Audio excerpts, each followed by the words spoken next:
I'm sure that all of us have like ideas that come up in our head. And one of the things that I'm working on is like, how do we take those ideas and turn them into like tangible things that not that we can just get done, because I think that's a productivity thing, but like, how can we turn that into something that's real? And that's one of the things that's been coming up like weekly over these last few days is how do you take that idea that you hear during the week and how do you start to put a plan and process?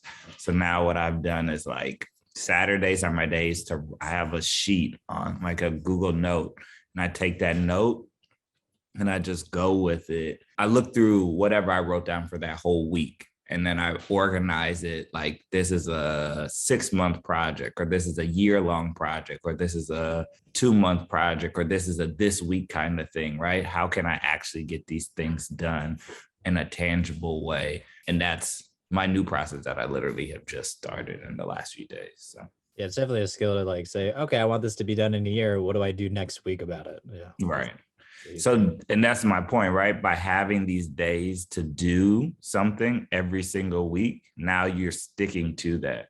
And then from that, you can start to build out calendar invites. So that's the next step for me is like, cool. Like, I know I do these conversations on Friday. So Thursday is my day to write out ideas and things of that nature. So I start writing on it then. So last Thursday, I already wrote on what we're talking about today. And then earlier, I think on like Tuesday or something, I finished it up. And then this morning, I kind of tightened it back up. But like now you have like some type of structure to like do it in 30 or 40-minute blocks rather than trying to be like, oh, I'm going to sit down one whole day and get this thing done in 4 hours, which is not realistic. And then you're just going to get mad at yourself and you become frustrated with yourself. Totally, totally. Cool. So, one of the things that we're talking about today is creating support systems. How many of you feel like you all have a solid support system? Show of hands, real quick. Cool, cool. Okay, okay. So one of the things I always like to think of, especially when like writing these ideas out and like really focusing in on what should we talk about? And one of the things I think about, and it actually tied into like what Nico and I were talking about at the beginning, is like support system and who are your go-to people.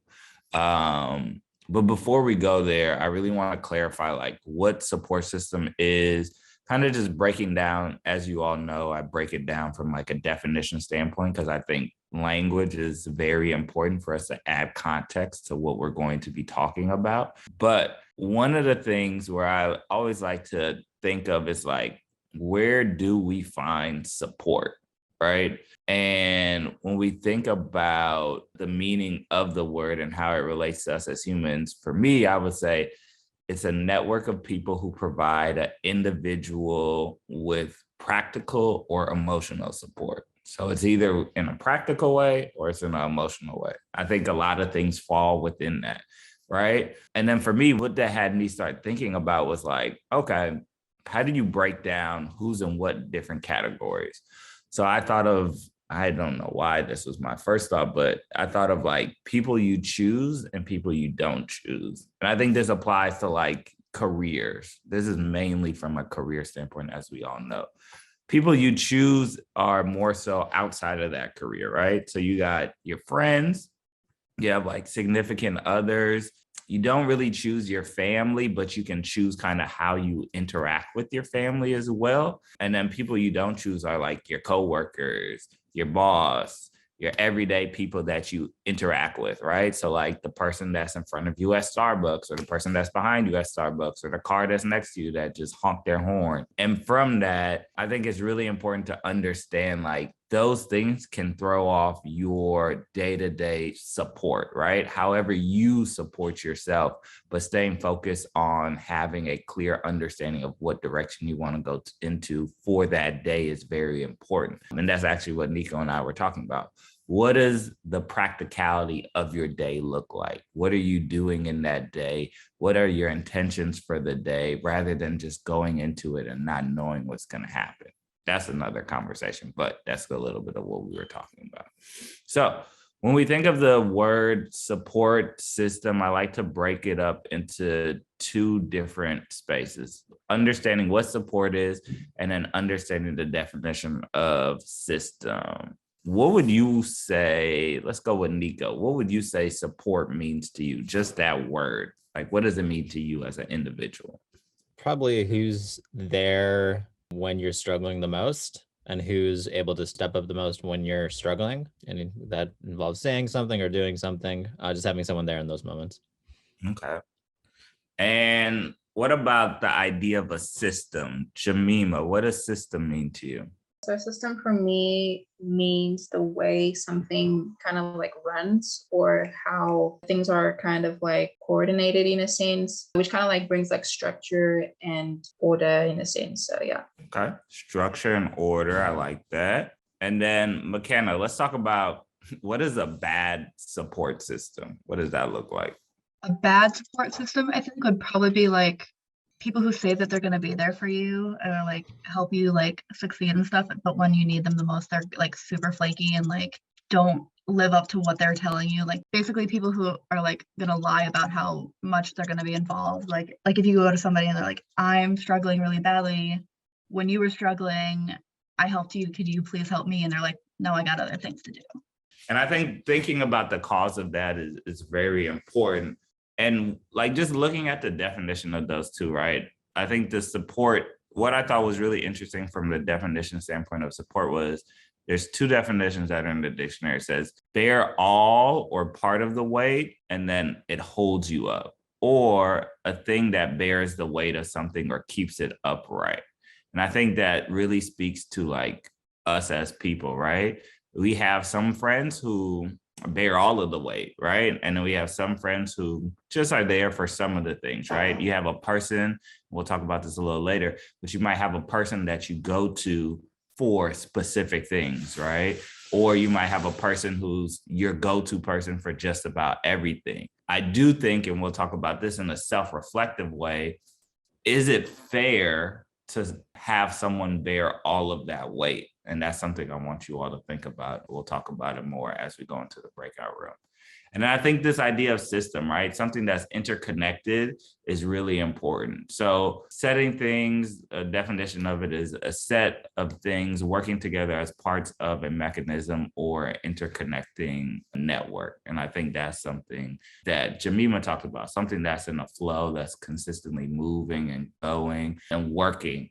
Doesn't mean it's always naturally working the best way, right? I know we've seen this, I'm sure, with some of your friends where some moments you can really count on them, and other moments can't count on them.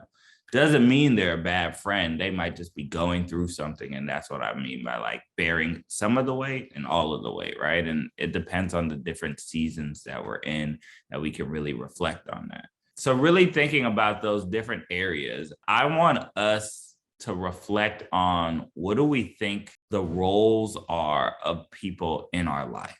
For me, I broke it down into 4 sections. This is not all the sections, but I want you to really think about what are the roles that people play in your life? And then on the other hand, what are the roles that you play in their life?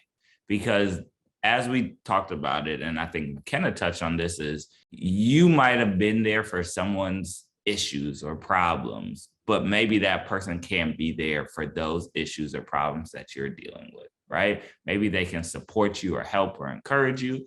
But if you're looking for an answer, maybe that's not the person you want to go to, right? Maybe they can encourage you to say, you know what, you should talk to this person. And that's still part of support because maybe they just don't know how to support you in that space. But I think that's something that is situational and it depends on what areas that we're working in. So the 4 areas that I had were, I broke it down into problems, dreams, and then that go-to person when you need advice. And then the last minute, right? I'm sure we all have this thing where last minute need to call someone that I can rely on last minute. We all have that go-to person who is like, you always look out for me. I can go to you. So when I talked about problems, I thought about it from a standpoint of It depends on what the problem is, right? I don't think I go to one specific friend for all of my issues with all my problems. I think it depends on what I'm dealing with, right? If I'm dealing with relationship stuff, I'm definitely not talking to my single friend. If I'm talking about like career stuff or entrepreneurship, I'm definitely talking to a friend who understands what entrepreneurship is and how to deal with that. The next part of it was dreams. I think dreams are really important. We talked about like these ideas that you get on a weekly basis. So what does that mean? What's the importance of all of that?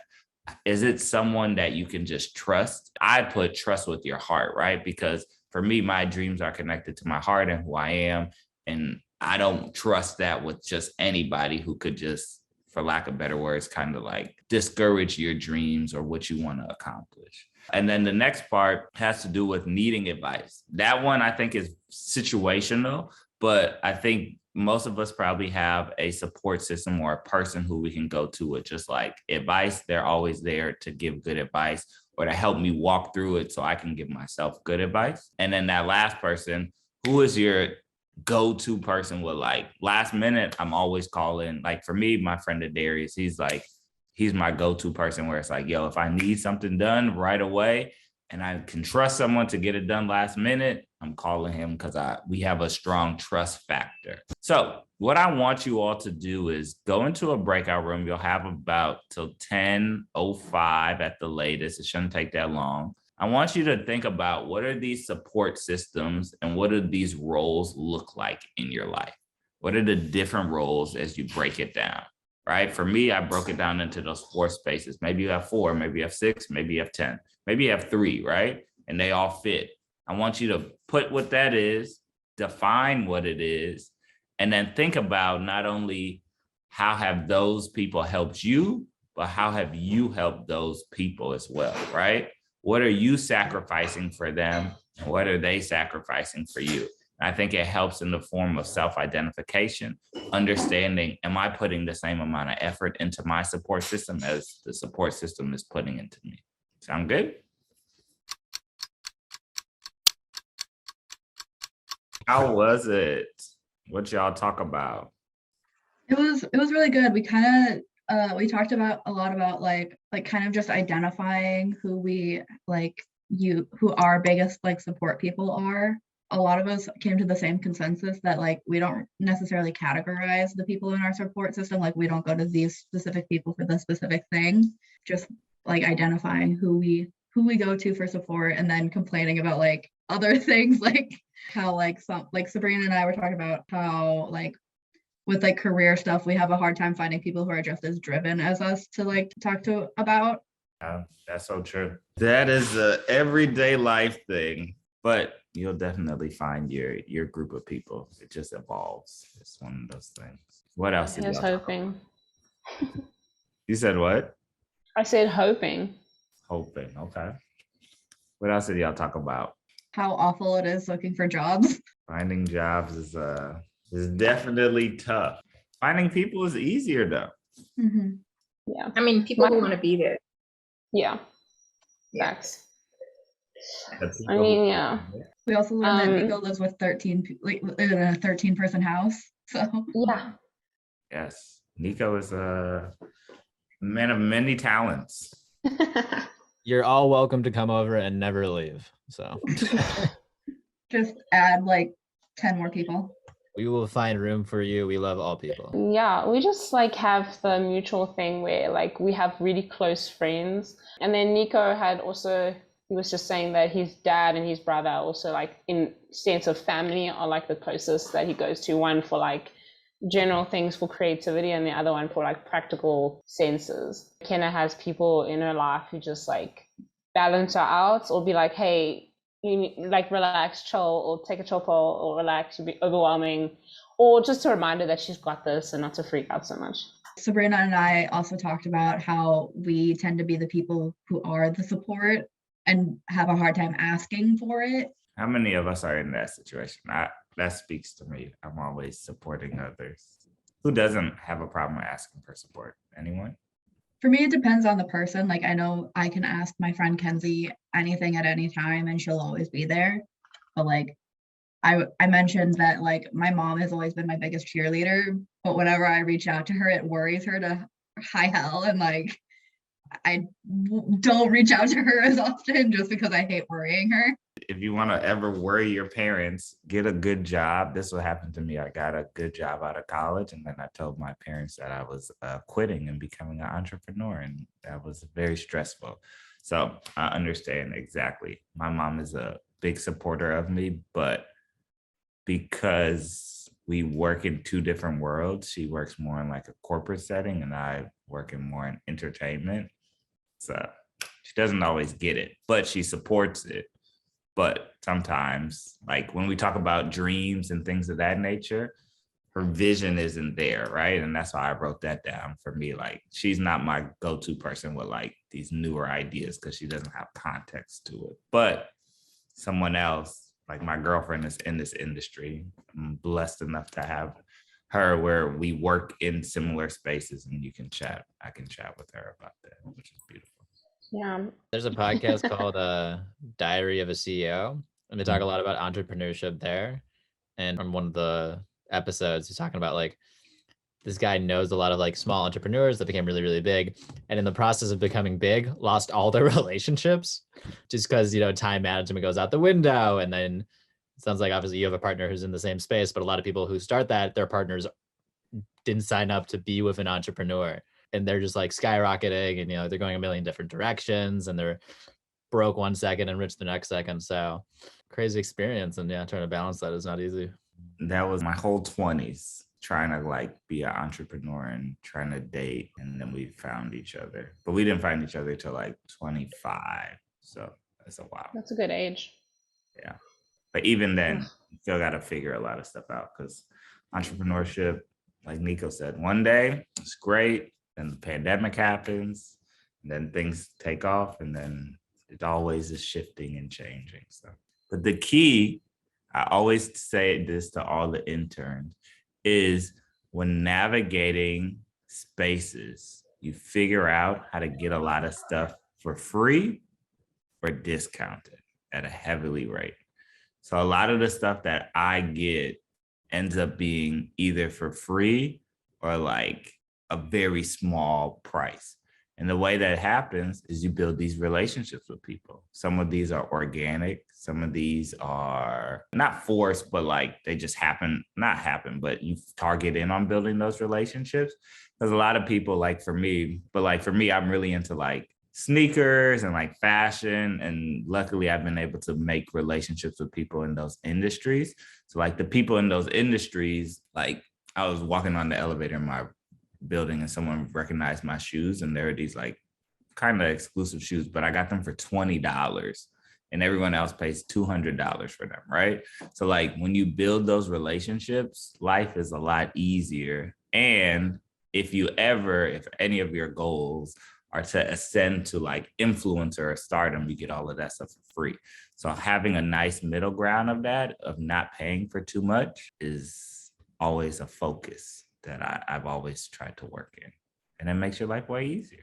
Then you don't have to pay for the stuff that you really want to do. Always think about that in your mindset. A lot of the stuff that you could pay for, you could actually probably get for free or a heavily discounted rate. And what about guilt though? Guilt? Yeah, in terms of like, you know, you like a really heavily driven person and you like have your own business and everything.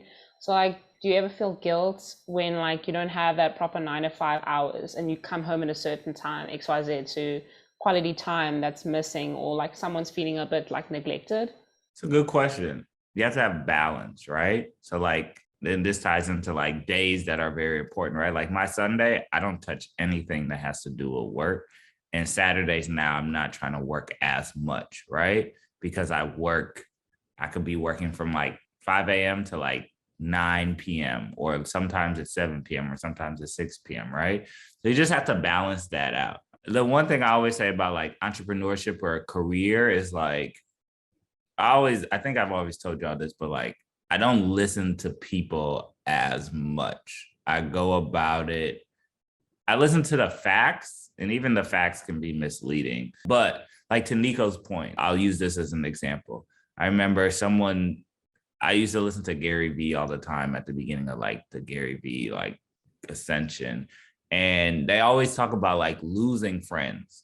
And yes, naturally in your life, you are going to lose friends. But if you go into it with that mind state of like, oh, it's okay for me to lose friends, then you don't balance your life out, right? So if you're not doing those two things, then you're going to miss out on friendships where people like really care about like you, right? Or it feels like you don't care about them because you're not communicating. So one of the things that I've been really trying to do is when you can't make it to something or you say no, you explain why, right? Like, what is the actual reason that you're not coming? It's not because you don't want to come. It's because, oh, I have to go work a shift at the wine shop, or I have to, I have an event, right? And, the friends who are meant to be there will stick around, but your relationship is just going to shift and change a little bit. That means you have to be a little bit more purposeful. So like sitting down and being like, okay, I need to do this one thing and hang out with this person for 30 minutes. Now I have to set that up throughout my schedule to say, I'm going to take 30 minutes to call this person. And that's so different from like how we were raised, because our friendships were mostly just around us, right? So it didn't take extra work. You either went to school with them or you were to college or you got the same class, like all these things. But now as an adult, you have to be more intentional with it. So there's a little bit of guilt with that, but then there's also a balancing of that and understanding the bigger picture of why you're doing it. But no guilt for the free stuff. Thanks for that. Mm-hmm. Any other questions before we wrap up? Yeah, when it comes to free stuff, I heard the story from the Red Hot Chili Peppers. One of the guys from it, they were like trying to steal leather jackets because they didn't have enough money at that point to like get leather jackets. They got caught, they got kicked out, yada, yada, yada. Fast forward a couple of years, they come back, they're rich, they're famous, and they're just getting handed free leather jackets. And they're like, we could have used this beforehand. We have money now. We can buy your leather jacket. But so it's funny how the world works like that. But, who knows? It makes no sense. The more influential and connections and money you get free stuff. So what are you paying for? I don't know. Trying to navigate free flights. That's the next thing. If I can find how to get free flights, that's what I want to do. All those credit card points. Right. I'm hip to that, but even that is still like, you got to have a lot of points.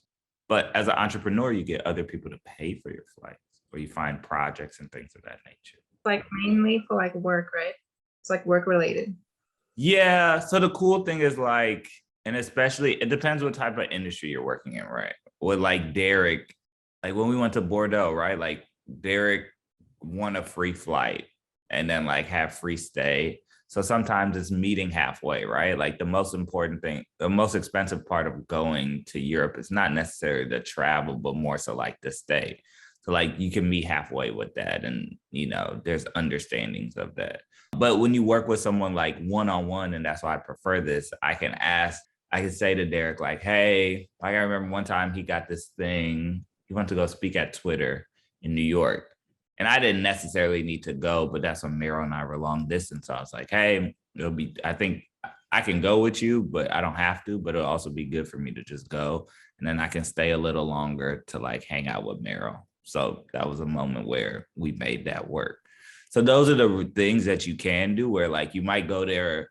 I think the event was like on Thursday and then he left Friday, or it was Friday and he left Saturday. But instead of me leaving Saturday, there's no rush for me to be back. So I stay like a few extra days. Or like when we went on tour, our first tour, we went to Nashville and he got to stay with his family. So I just kind of went with him and hung out with his family. Or when we went to Atlanta, I stayed with my friend a little longer and then he left early, or I stayed a little longer. So it's just balancing it out. Right. And that's one of the cool things I would say. If you have that relationship with whoever you're working with, you can schedule it out in that time span where it's like, cool, want a trip here, or we're going here for work.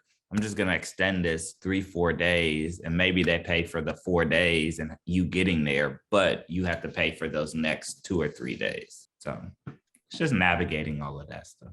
Yeah. But definitely a benefit. Then you get to go to places that you wouldn't always appreciate. Like Nashville, I didn't appreciate it. Then I went there and I was like, oh, this is actually kind of cool. Nashville's a pretty cool place. So Yeah.